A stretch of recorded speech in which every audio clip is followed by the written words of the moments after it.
Welcome to Conspiracy Deconstructed. Today, we are taking a fascinating and, let's be honest, often pretty contentious journey. We're looking into one of the world's most enduring magnets for speculation, the High-Frequency Active Auroral Research Program. You probably know it as HAARP.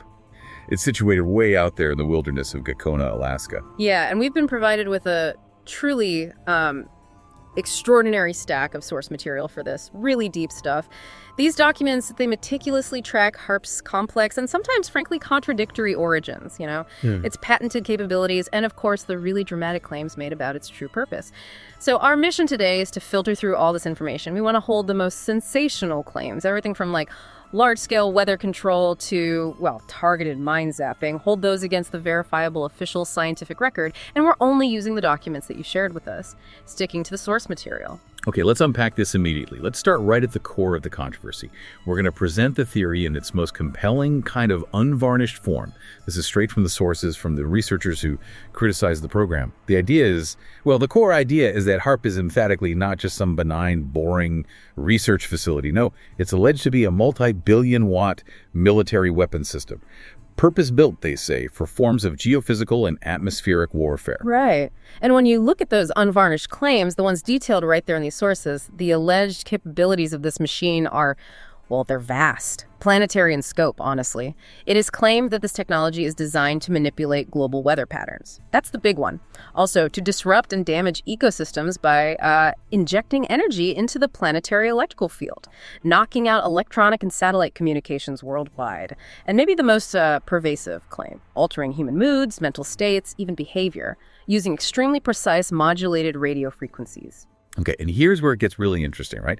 The sheer scale of the power figures. Critics like Dr. Nick Begich cite these numbers that just sound enormous. We are talking about power output that puts this system into a completely different league. The documents claim that the device, just in its first phase of construction, achieved an effective radiated power, or ERP, of 1 billion watts. A gigawatt. Of directed energy. A gigawatt, yeah. And that number, according to the sources, that's just the start. The original plans laid out in the material, they anticipated phase 2 increases, and those could potentially push the total output capacity up to 4.7 billion watts. I mean, that kind of power, it prompted serious concern early on, and not just from, conspiracy proponents. And from a mainstream scientist, too. It was Dr. Richard Williams from Princeton, wasn't it? He famously sounded the alarm, coined that term skybusting. That's the one. Skybusting. He explicitly warned that doing these high-energy experiments in the upper atmosphere posed this, unprecedented risk. He argued the power levels, cited anywhere from, 109 up to 1011 watts, were basically equivalent to the energy output of several hundred major power-generating stations, all focused into one spot, threatening irreversible damage that could potentially spread globally. But hang on. If we're talking about manipulating the entire atmosphere, does 4.7 billion watts, even if it's super focused, does that really stack up against, say, a single big solar flare hitting the ionosphere? The natural power there must be immense. That's a really crucial question, and it's exactly what we need to deconstruct later in part 4. The critics, their argument is that it's not about the raw power, necessarily. It's the concentration and the control of that power that matters. See, unlike a solar flare, which is chaotic, broadband energy, HAARP's energy is coherent, it's tunable. That potentially allows for highly specific manipulation, not just brute force. So the fear, it's rooted not just in the quantity of energy, but in the quality of that beam, the precision. This initial premise, this powerful military-absorbed machine capable of high-precision manipulation, that's what's fueled decades of really intense scrutiny and speculation. Okay, let's pivot then. Let's turn now to the actual origin story of the HAARP facility. Where did it really come from? To trace the genesis of this specific fear, this specific set of claims, we actually have to step back even further than Alaska. We need to look at the historical figures who kind of laid the theoretical groundwork for these ideas. Right, and that really takes us back to Nikola Tesla, the whole idea of powerful, non-conventional energy beaming. It has roots in his later work, his more esoteric stuff. In 1940, for instance, Tesla claimed he'd perfected a device. He called it teleforce. The media, of course, sensationalized it as a death ray. A death ray, and Tesla claimed it was capable of melting aircraft 250 miles away. And crucially, transmitting electrical energy without any wires. That was his big dream, wasn't it? Exactly. This was a concept born out of his belief in transmitting immense electrical power right through the atmosphere itself.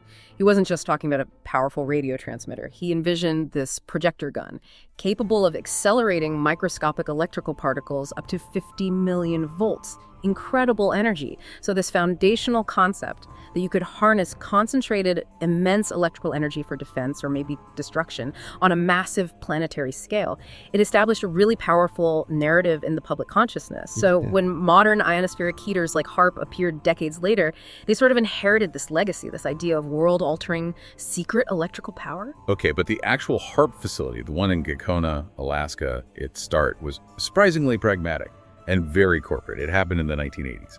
And it wasn't born out of some secret quest for a death ray. It came from an infrastructure nightmare for Atlantic Richfield Oil Company, RUSO. Yeah, ARCO. They were facing this massive business problem, a huge one. They'd successfully drilled, found an estimated 30 trillion cubic feet of natural gas up on the north slope of Alaska. Fantastic find. But there was no efficient way to get it to market. It was stranded, building the necessary pipeline. Prohibitively expensive. Estimates were hitting like $20 billion. Or RCO was basically stuck. They had this fortune in unusable natural gas right there where they found it. So ARCO needed a solution, something they could do right there on the North Slope. And this is where their consultant, Dr. Bernard J. Eastland, steps into the picture. His proposal was, well, radical. Burn the stranded natural gas right there on site, use that energy to power the world's largest, most powerful device, an ionospheric heater. The initial goal, solve a multi-billion-dollar corporate gas problem by building a gigantic transmitter. And this plan led directly to his pivotal 1985 patent filing. And the title of that patent is just incredibly bold. Method and apparatus for altering a region in the Earth's atmosphere, ionosphere, and or magnetosphere. Doesn't mince words. No, it really doesn't. And what's truly fascinating about this origin story, looking through the documents, is the sheer speed of the technological transfer. How fast it went from being a potential corporate asset to a classified military program. The patents for this atmospheric alteration apparatus, they were initially assigned to Arco Power Technologies, Inc., APTI. But the moment the technology started looking viable, the clock really started ticking on its secrecy. And the military moved fast. APTI was bought in 1994 by E-Systems. Now, this acquisition is a really critical piece of the puzzle, according to the sources, because E-Systems wasn't just any defense contractor. Their sales were almost entirely for classified projects. Secret stuff. CBS's 60 Minutes even described their operations as belonging to the black world. Yeah, the black world. And the documents, they reveal the scale of this secrecy. E-Systems reported, $2.1 billion in sales back then, but $1.8 billion of that, that's nearly 86%, was specifically linked to classified projects. A lot of it from agencies like the NSA, the CIA, very sensitive stuff. So this wasn't a standard corporate acquisition, you see. It was the absorption of a dual-use technology born from a commercial solution to a gas problem, absorbed directly into the deepest, most secretive layers of the U.S. defense establishment. And then just a year later, 1995, the defense giant Raytheon bought E-Systems. That completed the transition. So this whole history, you start with a corporate necessity creating this massive energy transmitter, followed immediately by its absorption into companies dedicated almost exclusively to highly secretive defense work. We can see how that cemented the public's deep, enduring suspicion.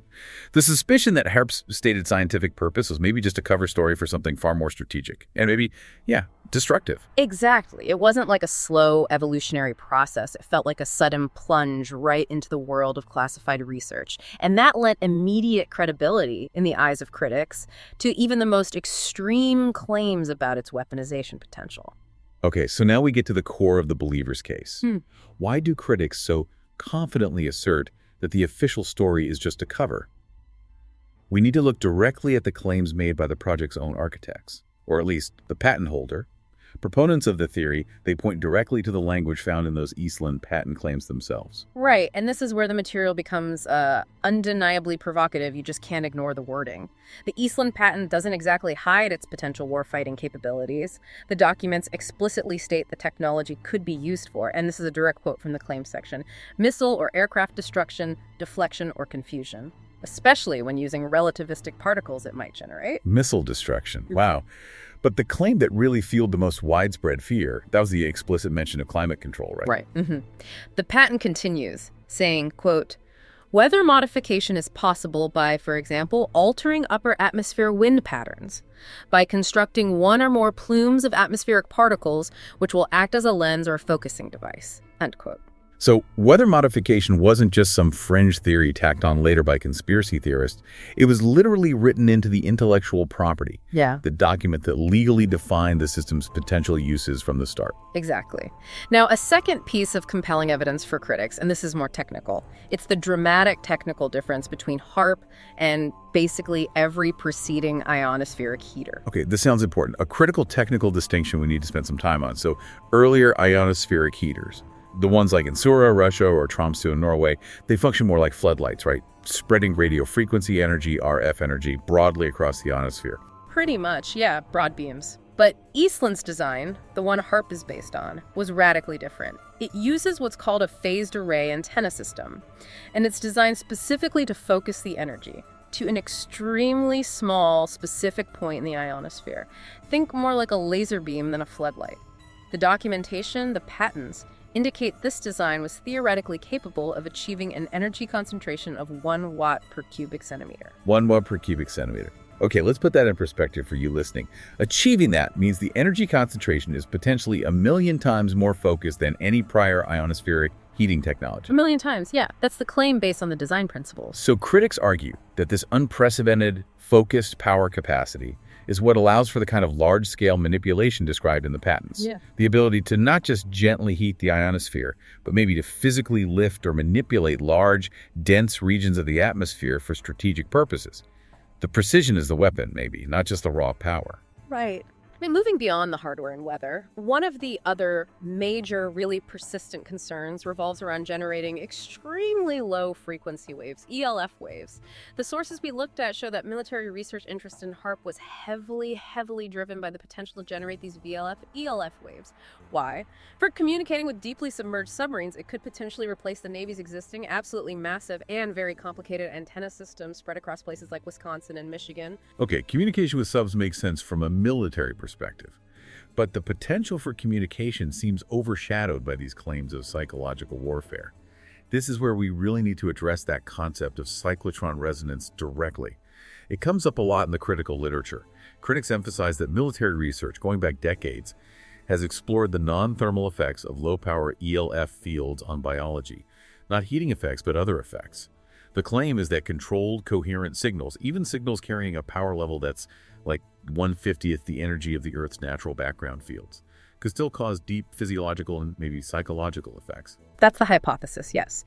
And the mechanism proposed, according to the theory, is the cyclotron resonance. The idea is that living systems, like the human brain, contain naturally occurring charged particles. Think calcium ions, for example. And these ions supposedly oscillate naturally at specific, very low frequencies, possibly influenced by the Earth's magnetic field. So if HAARP could emit an EL signal that is perfectly tuned, perfectly matched to the natural frequency of these specific ions, it could essentially give them a tiny kick of energy resonantly. Okay, so it's not about heating the brain, it's not zapping it with massive energy like a microwave. It's using highly specific, maybe very weak signals to transfer energy just to those charged particles, altering their chemical reactions, their function. That's the theory. So, if HAARP is tuned to precisely the right frequency, the resonant frequency of specific neurotransmitters or ions in the brain, the theory suggests it could remotely impact mood, mental states, perhaps even behavior across extremely large populations, without ever needing huge amounts of power at the target. That seems to be the core of the mind control mechanism claim we see in the sources. Precisely. And furthermore, these highly skeptical arguments, they get bolstered by documented evidence of, well, government deception, or at least planned deception. One of the key documents cited by researchers pointed to a draft Department of Defense manual supplement that explicitly authorized defense contractors to use misleading cover stories to protect classified programs. Right, that's a critical point for public trust, isn't it? I remember seeing commentary from Stephen Aftergood, Federation of American Scientists. He noted that once the public knows the DoD might engage in this practice of intentional deception, it becomes structurally, almost logically, impossible for critics, or anyone really, to discern what information is real, no matter how official it sounds, and what might just be a cover story. It poisons the well of information. So this documented climate of intentional secrecy, the black world contracting, combined with the authorized use of cover stories, it just fuels that deep-seated fear that the facility's true strategic purpose is being deliberately concealed. Okay, so if we shift our focus now, let's look at the scientific documents. The ones released by the current operator, the University of Alaska Fairbanks, UAF. Here, the narrative changes dramatically. It moves away from weaponization talk and focuses squarely on basic science. UAF states very clearly that HAARP is a scientific facility. It uses the ionospheric research instrument, the IRI, to rigorously study and, yes, manipulate the ionosphere, but for research. And their stated objective is strictly research, right? Studying the ionosphere for, improvements in radio communications and surveillance technologies, basic science applications.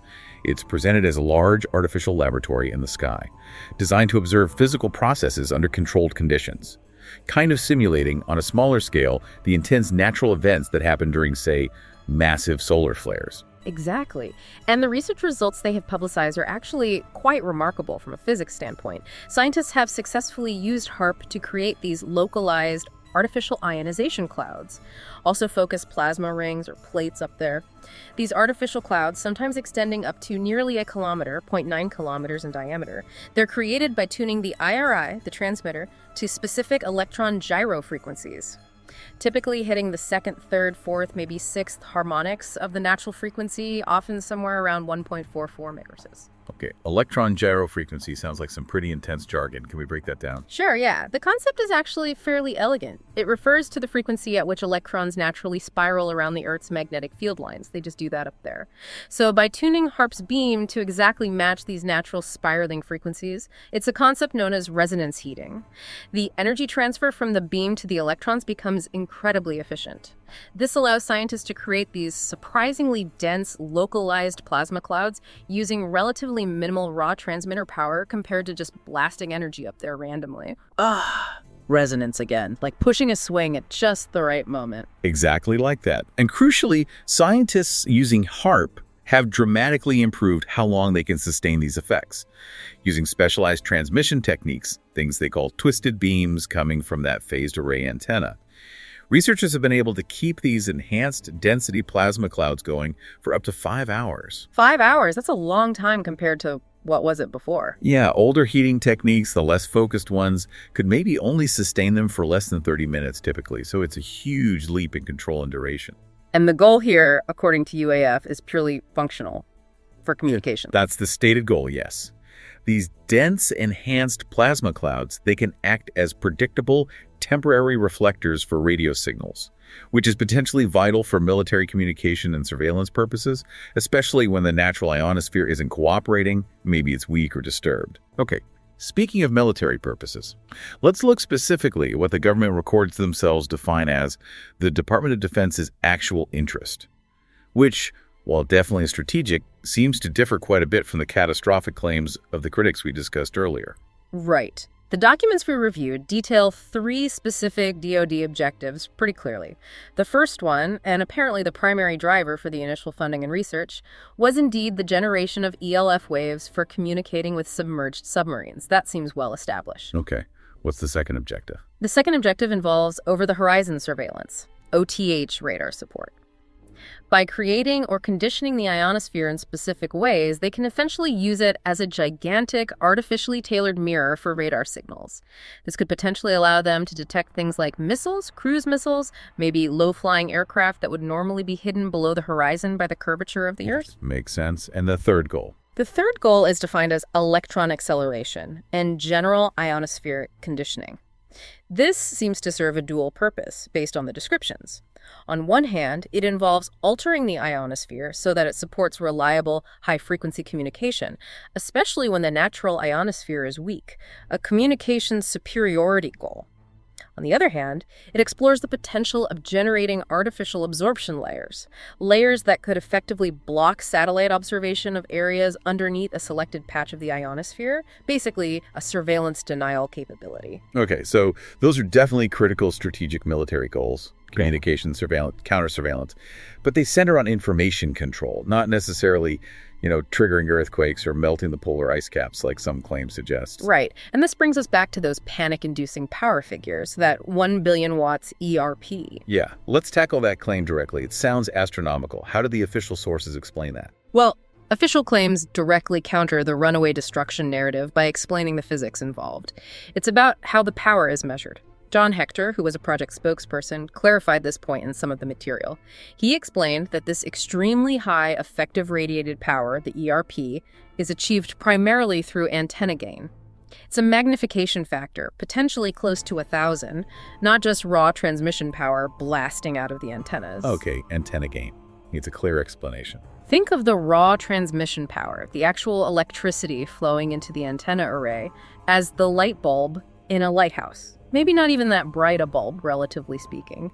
The effective radiated power, the ERP, is the intensity of the light once it's been focused by that huge magnifying glass, the lens systems, surrounding the bulb. HAARP uses a phased array antenna. It's a large grid of many, many relatively low-power antennas all working together in perfect synchronicity. So it's the synchronization. Exactly. That synchronized action allows them to precisely control the phase, the timing of the radio waves coming from each little antenna.